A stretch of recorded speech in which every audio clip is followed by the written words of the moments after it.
अमूमन जो चुनाव है उसमें नेता कार्यकर्ता सब लोग हैं प्रचार के लिए आते हैं।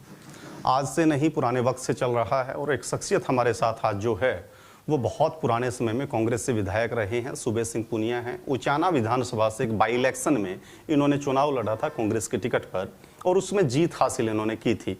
आज बाई इलेक्शन है इलाहाबाद का, तो कुछ चीज़ें पुरानी भी हम इनसे चर्चा करेंगे और वर्तमान में भी कांग्रेस की जो स्थिति है, जिस तरीके से ये चुनाव को यहाँ प्रचार की कमान संभाले हुए हैं, इन तमाम मुद्दों पर इनसे बातचीत करेंगे और जानेंगे कि किस तरीके का फर्क पुराने वक्त में और आज के चुनाव के प्रचार में, ये देखते हैं। पुनिया जी, स्वागत है आपका। धन्यवाद आप। काफ़ी पुराने वक्त में आपने चुनाव लड़ा था। सबसे पहले तो उन यादों को हम लोग चाहेंगे कि ताज़ा आप करें, ताकि आज के वक्त के जो लोग हैं वो फ़र्क थोड़ा सा महसूस कर पाएँ कि पुराने वक्त की जो राजनीति थी और आज के वक्त में जो चीज़ें हो रही हैं उनमें कितना फ़र्क है। देखिए, मैंने जब चुनाव लड़ा उस टाइम पे मेरा क्षेत्र जो है, उचाना विधानसभा क्षेत्र जो है, खेती के पानी के मामले में काफ़ी पिछड़ा हुआ था। मैंने चुनाव के दौरान ही, कैंपेन के दौरान ही ये असेसमेंट कर ली थी कि अगर यहाँ इस इलाके में सिंचाई के लिए पानी लोगों को मिल जाए तो यहाँ का रोज़गार बढ़ेगा, लोगों के पास ज़्यादा पैसा आएगा और इनकी समृद्धि बढ़ेगी। और मैंने अपने कार्यकाल के अंदर बरवाड़ा ब्रांच में से और सरसा ब्रांच में से 8 सीधे मोगे लगाए, 12 मासी। मखंड गांव में लगवाया, आपका धनौदा में लगवाया, सैंथड़ी में लगवाया, आपका झील गांव में लगवाया, डुमरखा गांव में लगवाया और 3 रजबाए निकलवाए। एक बिठमंडा के लिए रजबाया निकलवाया, एक छात्र मांडी के लिए रजबाया निकलवाया और एक इसमें से बरवाड़ा ब्रांच में से खापड़, आपका भोंगरा और मखंड गांव के लिए एक रजबाया नया निकलवाया, कोतखला माइनर। तो मैं बीच में टोक रहा हूं, डुमरखा का आपने जिक्र किया, एक राजनीतिक दृष्टि से बड़ा मजबूत गांव है, राजनेता ही नहीं मंत्री वहां से निकले हैं। क्या वहां पे भी इसका स्कोप था ऐसा कि मोगे की आवश्यकता आपको लगता था कि उस वक्त तक नहीं हो पाई थी? वो ऐसा था कि एक छोटा माइनर जो है वो डुमरखा के खेतों को और झील के खेतों को सिंचाई करता था। जब उस रकबे में से एक मोगा झील गाँव के लिए मंजूर हो गया तो उनको ऑटोमेटिकली दूसरा मोगा वहाँ देना ज़रूरी था। तो इस हिसाब से पानी की मैंने कोशिश ये की कि इलाके में सिंचाई के पानी की कमी ना रहे। किसान के अधिक पैदावार होगी, अधिक पैसा आएगा, दुकानदारों को अधिक सामान बिकेगा, किसानों के बच्चे को पढ़ाई के लिए खूब अच्छा पैसा मिलेगा और शिक्षा का जागृति किसान वर्ग में आएगी। उस वक्त जो आपको टिकट मिला बाई इलेक्शन में, क्यों वो सीट खाली हुई थी और किस तरीके से आपको टिकट मिली? क्या उस तरीके से आज जो लॉबिंग होती है वही लॉबिंग होती थी, या फिर तमाम पार्टियों में जिस तरीके के और हथकंडे लोग अपनाते हैं चुनाव में प्रचार के लिए या टिकट के लिए भी मान के चलते हैं, तो क्या उस तरीके का परिप्रेक्ष्य क्या था? सिनेरियो आप बता पाएं। हाँ, जो नॉमिनेशन मेरे को मिला वहाँ उस बाई इलेक्शन में, वो मेरे काम को देख के मिला। मैंने as a youth Congress worker के नाते 1983 में 1 साल काम किया छत्तीसगढ़ में। वहाँ काम अच्छा लगा तो मुझे राजीव गांधी जी के क्षेत्र, एक विधानसभा क्षेत्र तिलोई में काम करने के लिए लगा दिया। 1 साल मैंने वहाँ काम किया और राजीव गांधी वहाँ थंपिंग मेजोरिटी से जीते और सामने जो उनके चुनाव लड़ा उनको केवल 50,000 वोट मिले। और तभी मेरे को इशारा हो गया था कि आपको आगे चुनाव लड़ना है। मैंने बताया था कि उचाना की सीट खाली हो गई, मेरी जो पैतृक सीट है वो खाली हुई है। चौधरी बीरेंद्र सिंह जी पार्लियामेंट में चले गए तो उन्होंने ओम प्रकाश चौटाला को 50,000 वोटों से हराया था उस वक्त में। और 1985 के मार्च में चुनाव हुआ। मैंने अपने कैंपेन को जैसे तिलोई में चुनाव के लिए कार्य किया, मैंने वैसे एक एक व्यक्ति से मिलकर मैंने चुनाव का प्रचार किया। उस चुनाव में पार्लियामेंट का जो चुनाव था, चौधरी बीरेंद्र सिंह 6,000 वोटों से ट्रेल किए थे और मैंने 10,500 का मार्जिन आगे मतलब जीत का लिया, तो 16,500 वोटों को प्लस किया। हाँ, तो आज जो चुनाव चल रहा है उसको पुराने चुनाव से कितना फ़र्क आप देखते हैं? क्योंकि एक जनरेशन का गैप आया है, आपने उन चीज़ों को बारीकी से देखा है और बारीकी से आज भी ऑब्जर्व इन तमाम चीज़ों को आप करते हैं। आप देखिए, पहले से और आज के दिनों में तो बहुत भारी बदलाव आ गया है। चाहे प्रचार का मामले का ले लें, चाहे उम्मीदवारों के सिलेक्शन के बारे में बात ले लें, या पार्टियों की कार्रवाई जो चुनाव के दृष्टिकोण से करते हैं उसको ले लें, बहुत बड़ा भारी बदलाव है। क्योंकि जो मीडिया का सिस्टम है वो बहुत ज़्यादा एडवांस हो गया। मैंने जब चुनाव लड़ा उस टाइम पे मोबाइल फ़ोन नहीं होते थे 1985 में। अब तो मोबाइल फ़ोन है, आपके यूट्यूबर्स हैं, सोशल मीडिया है और आपका इलेक्ट्रॉनिक मीडिया है, प्रिंट मीडिया है, वो बहुत ज़्यादा प्रचार में काम करते हैं और चुनाव को मजबूत बनाने में, चुनाव को हवा पलटी करने में ये मीडिया सारा का सारा ज़बरदस्त काम करता है। और इस चुनाव के दृष्टिकोण से लें तो इस चुनाव में यहाँ पर बीजेपी का तो कोई वजूद था ही नहीं। हालांकि जो कांग्रेस पार्टी के हमारे उम्मीदवार हैं वो 2 बार चुनाव लड़े बीजेपी से और दोनों बार में अच्छे वोट लिए, लेकिन बीजेपी का पार्टी के नाते यहाँ कोई वोट नहीं है। उनका व्यक्तिगत किरदार का वोट, उनके व्यक्तित्व का वोट, उनके सामाजिक ताने बाने से, उनके व्यवहार से इकट्ठा किया हुआ वोट था वो वोट तो उनको मिलेगा। प्लस जो कांग्रेस का जो ट्रेडिशनल वोट था वो उनको मिल रहा है। और आज के दिन जो असेसमेंट मैंने की है, ये मुकाबला जो है ये INLD और कांग्रेस के बीच में है और भारतीय जनता पार्टी जो वो बहुत पीछे है, ट्रेलिंग बिहाइंड एंड बिहाइंड। चलिए, जिस तरीके की बातें आती हैं कि कांग्रेस है कहीं ना कहीं तीसरे पायदान पर खिसकती हुई दिखाई देती है, चर्चाएं आम लोगों में नहीं है, नेताओं के भी इस तरीके के दावे हैं। चाहे इनेलो के नेताओं की बात करें, बीजेपी के नेताओं की बात करें, एक बड़ा फैक्टर आज की डेट में जो लोग मानते हैं वो सट्टा मार्केट को भी मानते हैं, वो भी कहीं ना कहीं कांग्रेस को पीछे दिखाती है। तो ये गैप कहाँ रहा है? क्या कांग्रेस का वोट है नहीं, या कांग्रेस का वोट है तो अपने आप को वो फिर अपनी मौजूदगी को, अपनी जो है तमाम चीज़ों को दिखा नहीं पा रहा है? लोगों में एक धारणा सी बनी हुई है, एक अंदाज़ा सा लगा हुआ है कि भाई ये कोई और दूसरे हरबों से कोई चुनाव को एकदम से हवा बदल देंगे, लेकिन ऐसा कुछ होने वाला नहीं है। जो व्यक्ति बीजेपी के चुनाव पे टिकट लड़ रहा है वो 2 बार चुनाव रानिया में लड़ चुका है और उसने वो हरबा इस्तेमाल कर भी लिया था, वहाँ नहीं जीत पाया। और यहाँ तो ये किसान आंदोलन की वजह से उनका चुनाव चलता हुआ ही दिखाई नहीं दे रहा है। और हम गांव में घूम रहे हैं, कोई उनका ट्रेडिशनल वोट बीजेपी का किसी गांव में 10, किसी में 20, किसी में 50 से ऊपर वोट कोई नज़र आता नहीं। और जो कांग्रेस का ट्रेडिशनल वोट रहा है हमेशा से पिछड़े वर्ग का, दलित वर्ग का, वो उनके मन में एक चमक आई है उनके चेहरों पे कि हमें कांग्रेस को वोट देने का मौका मिलेगा अब की बार और कांग्रेस को कामयाब करेंगे। और जो लोग यहाँ पिछले बरसों से 17 साल से क्या पिछले काफ़ी सालों से यहाँ इस चुनावी राजनीति में काबिज हैं, जिनका कब्जा है, जो हरियाणा के राज में भी रहे और वो प्रधानमंत्री तक चौधरी देवलाल रहे, उनका जो रुझान है लोगों के दिमाग से उतरता हुआ नज़र आ रहा है। लोग तुलना करते हैं चौधरी भजनलाल के मुख्यमंत्री काल से, बंसीलाल जी के मुख्यमंत्री काल से, भूपेंद्र हुड्डा के काल से और उनके इलाके से कि जो काम वहाँ पर हुए, चाहे रोज़गार के हैं, चाहे विकास के हैं, चाहे पानी के हैं, चाहे सिंचाई के हैं, वो उस स्तर के काम, उस लेवल के काम यहाँ इस सरसा जिले में और इलाहाबाद में नहीं हुए। कांग्रेस के काफ़ी सारे मुख्यमंत्री आपने देखे हैं, उनकी कार्यशैली को देखा होगा, सबसे बेस्ट किसे मानते हैं आप और क्यों?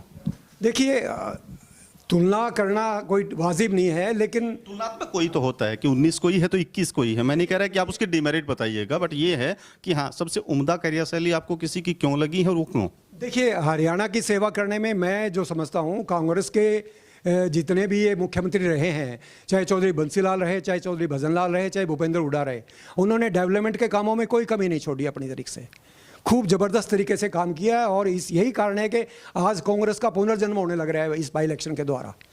और लोग ये इस चुनाव में ये प्रचार कर रहे हैं कि आगे समय तो कांग्रेस का है, आगे समय तो कांग्रेस का है। ये हमें वोटर की तरफ से और इस इलाहाबाद के लोगों की तरफ से सुनने को मिल रहा है। तो उसी हमारा जो ग्राफ जो लगातार बढ़ रहा है, इसी कारण से बढ़ रहा है कि वोटर जो है कांग्रेस को चाह रहा है। ये सब चुनाव में पैसा और पावर बताते हैं कि चीज़ों को बदलने का मादा रखती हैं, और बीजेपी जो अभी चुनाव लड़ रही है उसमें पैसा भी और पावर भी दोनों एक जगह इकट्ठा हो गए हैं। कयास इस तरीके के हैं कि सत्ता है वो अपनी सत्ता का रंग तो दिखाती ही है, और पैसा इस पर बड़ा फेंका जाएगा क्योंकि एक बड़ा घराना जो है पैसे की दृष्टि से वो चुनाव लड़ रहा है। मैं आपकी बात से इस बात से सहमत हूँ कि लोगों में एक ये धारणा है, कि आशा कि ये पता नहीं क्या हो जाएगा क्या नहीं हो जाएगा। वो 2 चुनाव लड़ चुका जो यहाँ उम्मीदवार लड़ रहा है, और ये धनबल के सहारे पे अगर ये बीजेपी चुनाव लड़ रही है, 7 साल से सत्ता में है, केंद्र में भी और राज्य में भी है, उनके सामने ये नौबत आ रही है कि आज गाँव में नहीं घुस पा रहे हैं। वोट तो कहाँ मिले थे उनको, गांव में घुसने में ही दिक्कत आ रही है। किसान उनके खिलाफ लगातार प्रचार कर रहे हैं कि भाई किसानों की तो सुन लो। यहाँ सारा का सारा इलाका सेम से ग्रस्त है, कोई किसानों की बात सुनी क्या? किसानों को MSP नहीं मिल रहा, भाव नहीं मिल रहा। बाजरा के 2250 रुपये भाव तय किया हुआ है, MSP 800 रुपये, 900 रुपये, 1000 रुपये बिक रहा है। कहीं भावांतर के रूप में 600 रुपये देंगे, 600 रुपये देंगे तब भी भाव पूरा नहीं हो रहा है। तो किसान की जो इनपुट्स हैं, चाहे वो खाद है, चाहे बीज है, चाहे दवाइयाँ है, चाहे डीजल है, उसका सारा का सारा भाव 2 गुना और 2.5 गुना होता जा रहा है। खाद को लेकर के भी जैसे लंबी लंबी लाइनें यहाँ हमने देखी, 2 दिन पहले चोपटा में था, वहाँ पे लोग लाइनों में लगे हुए थे और बताया कि 3-3 दिन से हम लोग लगातार सुबह से शाम तक लाइनों में हैं, लेकिन खाद नहीं मिल पा रहा है। एक साथ में मैं एक चीज़ और जोड़ूं, ये सत्ता की तो एक कमी तो थी, साथ में उनकी नाराज़गी इस बात से भी थी कि ये जो नेता हैं अलग अलग पार्टियों के, चैनलों के, कांग्रेस के हैं, वो पास से गुजर जाते हैं लाइनों से, लेकिन वो भी हमारी किसी भी तरीके से इन मांगों को लेकर के हमारे मुद्दे को उठाते हुए नज़र नहीं आ रहे हैं। मैं वही बात कह रहा हूँ कि ये जो सत्ता में आज जो पार्टी है उसमें कोई तजर्बा ही नहीं है, कोई अनुभव नहीं है, अनुभवहीन व्यक्ति है। हरियाणा का 7 साल से गद्दी संभाल रहा है, तो जब मुखिया ही अनुभवहीन है तो उसके चेले चपाटे, उसके नीचे काम करने वाला उसका मंत्रिमंडल क्या होगा। आपने सुना होगा पिछले दिनों नवरात्रों के समय में मनसा देवी मंदिर में मुख्यमंत्री अपने स्पीकर के साथ, ज्ञानचंद गुप्ता जी के साथ खड़ा हो गए, एक वीडियो वायरल हो रहा है उनका, कि मुझसे भूल हो गई कि मैंने किसानों के बारे में कुछ कह दिया। बहुत बुरा कह दिया उन्होंने, तो उठा लो लठ।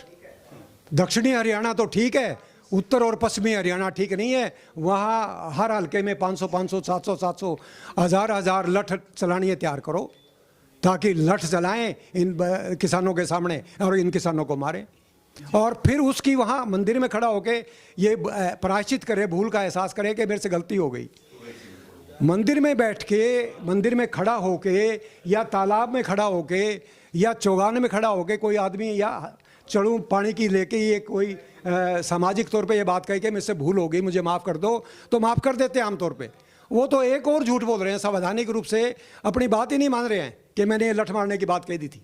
जिस दक्षिणी हरियाणा का मुख्यमंत्री जी ने जिक्र किया था, उसकी लगातार 3-4 दिन से तस्वीरें वायरल हैं। वो किसान जो राष्ट्रवादी किसान कहलाने की बातें करते थे, वो अपने बीवी बच्चों के साथ लाइनों में लगे हैं खाद के लिए।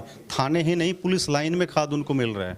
अरे बड़ी प्रचार था, हमने वो नीम कोटेड यूरिया बना दिया, हमने फलां कर दिया, हमने दिखड़ा कर दिया, यूरिया की कमी नहीं रहने दीजिए। केंद्र की सरकार भी, प्रधानमंत्री भी, मुख्यमंत्री भी सभी प्रचार करते थे। मैं ये कह रहा हूँ कि ये जो पुरानी बातें हैं उनको छोड़ जाते हैं, नहीं पकड़ लेते हैं। आयुष्मान योजना, आपकी क्या नाम है, परिवार कल्याण परिचय पत्र, पता नहीं नई नई बातें लाते हैं, लेकिन नई बातें सिर्फ शाब्दिक माया जाल जरूर इनके पास करने कराने को कुछ लोगों को बात नहीं है, लोगों को देने के लिए कुछ नहीं इनके पास। आखिरी सवाल मेरा है, कांग्रेस का जो हाथ उनके कैंडिडेट को पुश करना चाहिए, सिंबल आपका है, लेकिन हर बार दिखाई ये देता है कि उसी हाथ से उसकी टांग खींच ली जाती है आपस की क्लेबाजी में। यहाँ भी ऐसा कुछ होगा या आपको लगता है कि कांग्रेस अपनी गलतियों से सीख गई है, अब दोबारा से इस तरीके की कोई भी खामियाजा कांग्रेस को नहीं भुगतना पड़ेगा, उसके प्रत्याशी को नहीं भुगतना? देखिए, कांग्रेस खूब अच्छी तरह सीख चुकी है। कांग्रेस सत्ता में नहीं है पिछले 10 साल से, और कांग्रेस पार्टी भली भांति जानती है जो कांग्रेस पार्टी का समय है मेहनत करने का। जो वर्कर, जो नेता मेहनत कर लेगा वो कुछ पालेगा, जो नहीं करेगा वो पिछड़ जाएगा, पीछे रह जाएगा। और लोग चाहेंगे जो आदमी आगे आएगा उसके साथ पास हम जाएं, ताकि हम अपने काम करवा सकें, अपने इलाके का विकास करवा सकें। तो नए आदमी जो चुनाव लड़ रहे हैं, जो उनके लिए काम कर रहे हैं, उनके साथ जाएंगे, और वोटर ये भली भांति पहचानते हैं कि कांग्रेस का ही भविष्य है, ताकि हम कांग्रेस के उम्मीदवार जो चुनाव लड़ रहे हैं उनके साथ जाएं और उनको वोट दें। चलिए, बहुत शुक्रिया सर। करण सिंह लितानी जी हमारे साथ हैं। आपको जिम्मेवारी दी गई है गुड़ियाखेड़ा गांव की, यहाँ अपनी टीम के साथ आप बैठे हैं। पिछले चुनाव में, इस चुनाव के अब तक के जो रुझान हैं, कितना फर्क आप देखते हैं? क्या चेंज यहाँ आपको लगता है कि हो पाएगा, संभावना है? सबसे पहले तो राजेश भाई साहब, आपका यहाँ पहुँचने पर बहुत बहुत धन्यवाद। भाई साहब, हमारी ड्यूटी लगी कांग्रेस पार्टी की तरफ से, बहन कुमारी सैलजा ने स्पेशल हमारी ड्यूटी गांव गुड़ियाखेड़ा में लगाई। तो बहन जी ने कहा भाई स्पेशल गुड़ियाखेड़ा गांव आपने संभालना है। वहाँ से यही मैसेज मिला था, भाई गुड़ियाखेड़ा गांव शुरू से ही इनेलो का गढ़ रहा। यहाँ आके पता चला जो गांव का भाईचारा है। सबसे पहले तो मैं गुड़िया गांव को बधाई देता हूँ। इस गांव के जो आदर मान सम्मान जो भाईचारा है वो शायद हमारे गांव में भी ना हो। तो अब की बार यहाँ बदलाव का मूड है। जितने भी के नाम है कार्यकर्ता हैं, वर्कर हैं, वोटर हैं, अब की बार गुड़ियाखेड़ा गांव में बदलाव की ओर रुझान करने के लिए मेंटली रूप से तैयार हो गए। पिछली बार कितना वोट प्रत्याशी को, कांग्रेस प्रत्याशी को मिला था इस गांव से? पिछली बार कांग्रेस प्रत्याशी को यहाँ से लगभग 350 या 360 वोट मिले। 400 वोट, 400 वोट। इस बार क्या लगता है कि कितना ग्रोथ यहाँ आपको मानते हैं कि होगा? अब की बार गुड़िया खेड़ा गांव में 60 या 70% और बढ़ोतरी है वोटों में। पहले की तुलना में घटेगा नहीं, बढ़ जाएगा। जाएगा 60-70% बढ़ेगा यहाँ से। डॉक्टर साहब, आप एक बार थोड़ा सा इस साइड आ जाएं। डॉक्टर रघुवीर जी हैं, क्या फ़र्क देखते हैं आप? क्योंकि आपने हिसार, मुकलाना, बरवाला इन हलकों को भी देखा है, इस एरिया में भी घूम रहे हैं, कुछ फ़र्क नज़र आ रहा है कि उसी तरीके के लोग हैं, उसी तरीके के परिप्रेक्ष्य हैं? नहीं, लोग यहाँ के लोग काफ़ी समझदार लोग हैं। बहुत अच्छा मतलब रुझान है यहाँ कांग्रेस का। पहले से तो लोग ये सोच रहे हैं कि अब की बार कांग्रेस की सरकार आएगी, कांग्रेस को भी वोट देने में फ़ायदा है, उसी में विकास होगा। तो कुछ पहले से ग्राफ बढ़ रहा है कि फिर नहीं, हम तो भावनाओं में बैठे हैं तो हमें लगता है कि बढ़ गया है? नहीं, काफ़ी ग्राफ बढ़ा हुआ है। पहले से 60-70% ग्राफ कांग्रेस का बढ़ने जा रहा है। चलिए, बहुत बहुत शुक्रिया। तो ये यहाँ जो जिम्मेवारियाँ दे रहे थे कर्ण सिंह लेतानी और डॉक्टर रघुवीर जी थे, उसके पहले हमने बातचीत जिनसे की है वो पूर्व विधायक रहे हैं कांग्रेस से। बाई इलेक्शन उन्होंने लड़ा था उचाना से 1985 में, बहुत पुराने वक्त की बात है। उनसे हमने उनके विचारों को साझा किया है और जानने की कोशिश की है कि पहले की राजनीति और आज की राजनीति में कितना अंतर वो देखते हैं और किस तरीके से पूर्व के प्रचार और उसमें के चुनाव हुआ करते और आज किस तरीके की स्थिति यहाँ पर है। जुड़े रहे हमारे साथ, अपने सहयोगी अजीत के साथ मैं रुद्रा राजेश कुंडू, एलनाबाद।